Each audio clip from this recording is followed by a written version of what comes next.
Welcome. Today we'll learn how to integrate arcsin of x, or the inverse sine function.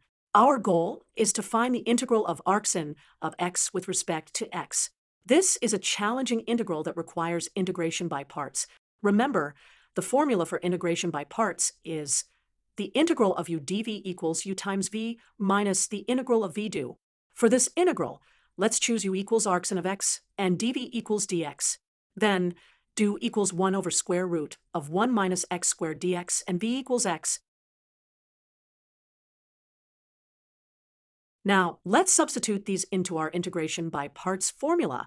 We get arcsin of x times x minus the integral of x times 1 over square root of 1 minus x squared dx. Let's focus on this remaining integral. To solve it, we'll use a substitution. Let's substitute u equals 1 minus x squared. After the substitution, our integral becomes negative 1/2 times the integral of 1 over square root of u du. This simplifies to negative square root of 1 minus x squared. Therefore, the complete solution is arcsin of x times x minus negative square root of 1 minus x squared plus c, which simplifies to x arcsin of x plus square root of 1 minus x squared plus c. Let's verify our answer by differentiating it.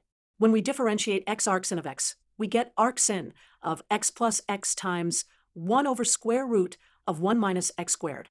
When we differentiate square root of 1 minus x squared, we get negative x over square root of 1 minus x squared. These terms combine to give us just arcsin of x, which was our original integrand. And that's how we integrate arcsin of x.